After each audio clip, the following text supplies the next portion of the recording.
പ്രിയമുള്ളവരെ, ഏവർക്കും വിനീതമായ നമസ്കാരം.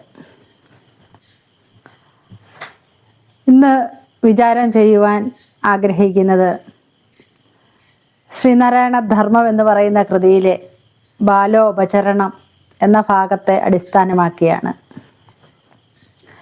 നമുക്കറിയാം, ഇന്ന് കുട്ടികളെ എങ്ങനെ വളർത്തണമെന്ന് മിക്ക മാതാപിതാക്കൾക്കും സംശയമാണ്. കാരണം ജനിച്ച് വീണ് കുഞ്ഞിനെ ഒരു കളിച്ചിരി തുടങ്ങുന്ന പ്രായത്തിൽ തന്നെ ഒരു മൊബൈൽ എടുത്ത് ആ ശിശുവിൻ്റെ കയ്യിലേക്ക് വെച്ച് കൊടുത്താൽ എല്ലാമായി എന്നുള്ള ഒരു ധാരണയൊക്കെ ഏറിയ കൂറും കണ്ടുവരാറുണ്ട്. അതുപോലെ തന്നെ മാതാപിതാക്കൾ, നമുക്കറിയാം, കുട്ടികൾ വളർന്നു വരുന്ന സാഹചര്യത്തിൽ ആധുനികതയുടെ വക്താക്കൾ എന്നവകാശപ്പെടുന്നവർ കുട്ടികളോടൊത്തിരുന്ന് മദ്യപിക്കുന്ന ഒരു രീതി ഇന്ന് മിക്ക കുടുംബങ്ങളിലും സർവ്വസാധാരണമായിട്ട് കണ്ടുവരാറുണ്ട്. ഇങ്ങനെ വളർന്നു വരുന്ന കുട്ടികൾ സമൂഹത്തിലേക്ക് ഇറങ്ങിക്കഴിഞ്ഞാൽ അക്രമാസക്തരാവുകയും സ്വഭാവ വൈകല്യമുള്ളവരായിട്ട് സദാചാരബോധമില്ലാത്ത, രംഗബോധമില്ലാത്ത ഒരു കോമാളിയെപ്പോലെ പ്രവർത്തിക്കുകയും ചെയ്യുമ്പോൾ നമ്മൾ ഒന്ന് മനസ്സിലാക്കേണ്ടതുണ്ട്. ഒരു ശിശുവും ഒരു കൊലയാളിയോ കുറ്റക്കാരനോ ആയിട്ട് ഈ ഭൂമിയിൽ ജനിച്ചു വീഴുന്നില്ല. അവൻ്റെ ജീവിത സാഹചര്യങ്ങളാണ് അവൻ്റെ സ്വഭാവ രൂപീകരണത്തിൽ വളരെയധികം പങ്കുവഹിക്കുന്നത്. അതുകൊണ്ട് തന്നെ കുട്ടികളെ പരിചരിക്കുന്ന മാതാപിതാക്കൾക്ക് വളരെയധികം പ്രാധാന്യം കുട്ടികളുടെ സ്വഭാവ രൂപീകരണത്തിൽ ചെയ്യുവാനായിട്ടുണ്ട്. ഇതൊക്കെ മനസ്സിലാക്കിയ ത്രികാലജ്ഞാനിയായ സ്വാമി തൃപ്പാദങ്ങൾ കാരുണ്യപൂർവം മനുഷ്യരാശിയുടെ നന്മയെ കരുതി ശ്രീനാരായണ ധർമ്മം എന്ന മഹത്തരമായ കൃതിയിലൂടെ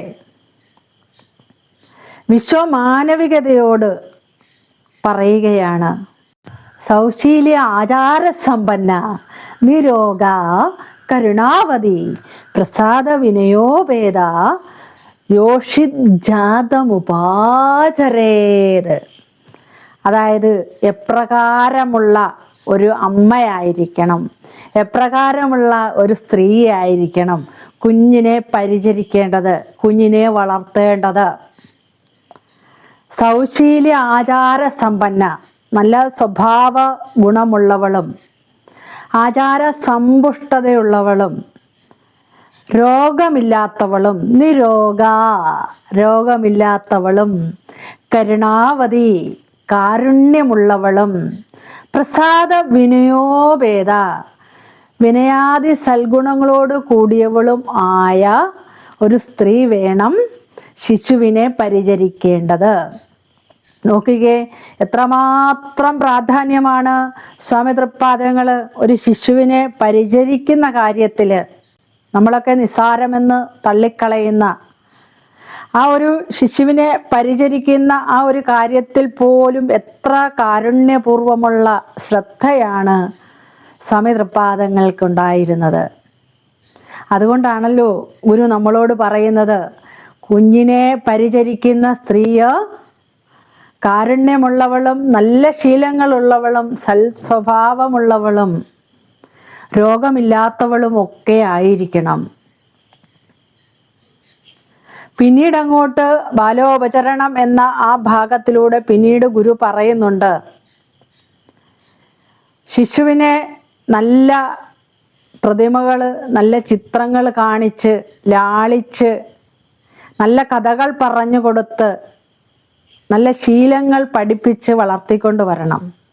അങ്ങനെ വളർന്നു വരുന്ന കുഞ്ഞിന് മുന്നിൽ മാതാപിതാക്കൾ എന്ത് ചെയ്യണം? അരുതാത്ത വാക്കുകൾ സംസാരിക്കുകയോ സഭ്യമല്ലാത്ത രീതിയിൽ അഭിമാനക്ഷതമുണ്ടാക്കുന്ന പ്രവർത്തികളിൽ ഏർപ്പെടുകയോ ചെയ്യരുത്. ഈ വാക്ക് നമ്മൾ വളരെ ശ്രദ്ധിക്കേണ്ടതാണ്. കുഞ്ഞുങ്ങൾക്കൊന്നും മനസ്സിലാകില്ല, കുഞ്ഞുങ്ങളല്ലേ പോട്ടെ എന്നുള്ള ഒരു ധാരണയോടുകൂടി മാതാപിതാക്കൾ അവരുടെ മുന്നിൽ വെച്ച് ചീത്ത വാക്കുകൾ സംസാരിക്കുകയോ ഒരു കുടുംബത്തിന് നിരക്കാത്തതായിട്ടുള്ള വിധത്തിലുള്ള പ്രവർത്തനങ്ങളിൽ കുട്ടികൾക്ക് ദോഷകരമായിട്ടുള്ള അവരുടെ സ്വഭാവ രൂപീകരണത്തെ ബാധിക്കുന്ന മോശമായ രീതിയിലുള്ള കാര്യങ്ങളിൽ ഇടപെടുകയോ ചെയ്യരുത്. 5 വയസ്സുവരെ ശിശുവിനെ വളരെ പ്രയാസപ്പെട്ടെങ്കിലും നല്ല നേർമയുള്ള വസ്ത്രങ്ങൾ ധരിപ്പിച്ചും നല്ലതായിട്ട് അണിയിച്ചൊരുക്കി വൃത്തിയോടുകൂടി നടത്തണമെന്നാണ് ഗുരു പറയുന്നത്. നമ്മൾ ഈ വാക്കുകളെ ഒന്ന് മനസ്സിലിട്ടുകൊണ്ട് വേണം ഇന്നത്തെ സാഹചര്യത്തിലേക്ക് കടക്കുവാൻ. നമുക്കറിയാം, ഇന്നത്തെ ജീവിത സാഹചര്യത്തിൽ, ഇന്നത്തെ വിദ്യാഭ്യാസ മേഖലയിലുള്ള പരിവർത്തനങ്ങൾ നിമിത്തം കുട്ടികൾ നല്ല നല്ല വിദ്യാഭ്യാസം തേടി അന്യദേശങ്ങളിലേക്ക് പോകുമ്പോൾ മാതാപിതാക്കൾക്ക് ആ കുട്ടികളെ വളർത്തുവാനായിട്ട് കിട്ടുന്നത് ഒരു 15-17 വയസ്സ് വരെ മാത്രമാണ്. നമുക്കറിയാം, ചൊട്ടയിലെ ശീലം ചുടല വരെ എന്ന് കാരണവന്മാർ പറയും. അതായത് ചെറുതായിരിക്കുമ്പോൾ എപ്രകാരമുള്ള ശീലങ്ങളാണോ കുട്ടിയെ നമ്മൾ അനുവർത്തിപ്പിക്കുന്നത്, എപ്രകാരമുള്ള ശീലങ്ങളാണോ കുഞ്ഞിനെ നമ്മൾ പരിശീലിപ്പിക്കുന്നത്, എപ്രകാരമുള്ള ആചാരങ്ങളിലൂടെയാണ്, എപ്രകാരമുള്ള രീതിയിലാണ് ആ കുഞ്ഞ് വളർന്നു വരുന്നത്. നമുക്കറിയാം, എത്ര വളർന്നു വലുതായാലും ആ കുട്ടി ഏതൊക്കെ ജീവിത സാഹചര്യങ്ങളിൽ പെട്ടാലും ഏത് രാജ്യത്ത് താമസിച്ചാലും ചെറുതിലെ ശീലിക്കുന്ന ഈ ശീലങ്ങൾക്കൊന്നും വലിയ മാറ്റമൊന്നും വരത്തില്ല. അതുകൊണ്ട് തന്നെ കുട്ടികളെ വളർത്തിയെടുക്കുന്നതിൽ ഈ ഒരു ചെറിയ പ്രായത്തിൽ വളരെയധികം പ്രാധാന്യമുണ്ട്. ജനിച്ച നാൾ മുതൽ തന്നെ നമ്മൾ ശിശുവിന് മുന്നിൽ നല്ല നല്ല കാര്യങ്ങൾ പറഞ്ഞു കൊടുത്ത്, നല്ല നല്ല കാര്യങ്ങൾ കാണിച്ചു കൊടുത്ത്, നമുക്കറിയാം കുട്ടികൾ കൂടുതലായിട്ടും അനുകരിക്കാൻ ടെൻഡൻസി ഉള്ളവരാണ്. അവരേറ്റവും കൂടുതലായിട്ട് അനുകരിക്കുന്നത് സിനിമാ നടന്മാരെ ഒന്നും ആയിരിക്കുകയില്ല, അല്ലെ അയലോക്കത്തെ വീട്ടിലെ അച്ഛനെയോ അമ്മയോ ഒന്നുമല്ല കുട്ടികൾ അനുകരിക്കുന്നത്. കുട്ടികൾ ഏറിയ കൂറും അനുകരിക്കുവാൻ ആദ്യം മുതൽ ശ്രമിക്കുന്നത് സ്വന്തം മാതാപിതാക്കളെ തന്നെയാണ്. സ്വന്തം അച്ഛൻ എങ്ങനെയാണ് ജീവിക്കുന്നത്, അമ്മ എന്താണ് ചെയ്യുന്നത്, ഇതൊക്കെ കണ്ടും കേട്ടുമാണ് ആ ശിശു വളർന്നു വരുന്നത്. അതുകൊണ്ട് തന്നെ ഒരു കുട്ടിയുടെ സ്വഭാവ രൂപീകരണത്തിൽ ഏറ്റവും കൂടുതൽ സ്വാധീനം ചെലുത്തുവാൻ സാധിക്കുന്നത് ആ കുഞ്ഞിനെ പരിചരിക്കുന്ന, വളർത്തിക്കൊണ്ടുവരുന്ന മാതാപിതാക്കൾക്ക് തന്നെയാണ്. അതുകൊണ്ട് തന്നെ നമ്മൾ ചിന്തിക്കുക, ഒരു കുഞ്ഞും മോശക്കാരനായിട്ട് ഇവിടെ ജനിക്കുന്നില്ല. നമ്മൾ കുട്ടികൾ കുറ്റക്കാരനായിട്ട് സമൂഹത്തിൽ മാറുമ്പോൾ മുതിർന്നവർ എല്ലാ കുറ്റങ്ങളും ആ കുഞ്ഞുങ്ങളുടെ മേൽ ചുമത്തിയിട്ട് ഉത്തരവാദിത്വ ബോധത്തിൽ നിന്ന് മാറി നിൽക്കാറുണ്ട്. പക്ഷെ ഒരു കുട്ടിയും ഇവിടെ കുറ്റക്കാരനല്ല, ഒരാളും കൊലയാളിയായിട്ടല്ല ജീവിക്കുന്നത്, ഒരാളും സഹജീവികളെ കൊന്ന് റീൽസ് ക്രിയേറ്റ് ചെയ്യുവാൻ ആഗ്രഹിക്കുന്നില്ല. പിന്നെ എങ്ങനെയാണ് അവർ ആ ഒരു തലത്തിലേക്ക് എത്തുന്നത് എന്ന് ചിന്തിക്കുമ്പോൾ, അങ്ങനെയുള്ള കുട്ടികളെ നമ്മളൊന്ന് എടുത്ത് വിശകലനം ചെയ്യുവാൻ ശ്രമിക്കുമ്പോഴാണ് ആ കുട്ടിയുടെ സ്വഭാവ ദൂഷ്യത്തിൻ്റെ പ്രാഥമികമായ കാരണം, അടിസ്ഥാനപരമായ കാരണം ആ കുടുംബത്തിൽ നിന്ന്, അതിനെ വളർത്തുന്ന അമ്മയിൽ നിന്ന്, അതിനെ വളർത്തുന്ന അച്ഛനിൽ നിന്ന് തന്നെ തുടങ്ങുകയാണ്. അപ്പോൾ പ്രിയമുള്ള മാതാപിതാക്കളെ, ഞാൻ ഇക്കാര്യത്തിൽ ഒരുപാട് ദീർഘിപ്പിക്കുന്നില്ല.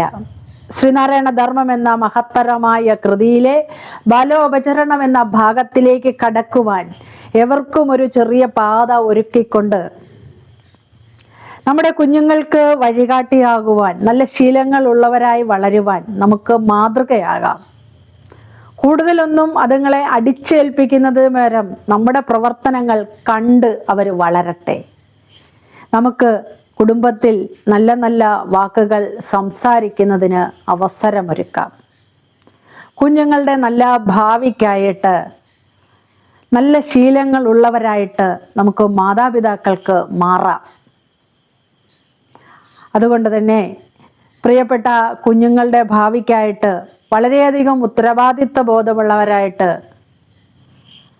നല്ല നല്ല കഥകൾ പറഞ്ഞു കൊടുത്തും നല്ല നല്ല പ്രവർത്തനങ്ങൾ കണ്ടും കുട്ടികൾ വളർന്നു വരട്ടെ, അവരുടെ ഭാവി ശോഭനമാകട്ടെ എന്ന് ആശംസിച്ചുകൊണ്ട്, നല്ല നല്ല ചിന്തകൾക്ക് നമ്മുടെ ജീവിതത്തിൽ ഇടം ഉണ്ടാവട്ടെ, അതിനുള്ള വിളനിലമാകട്ടെ ഓരോ കുടുംബങ്ങളും എന്ന് ആശംസിച്ചുകൊണ്ട് നിർത്തട്ടെ. നന്ദി, നമസ്കാരം.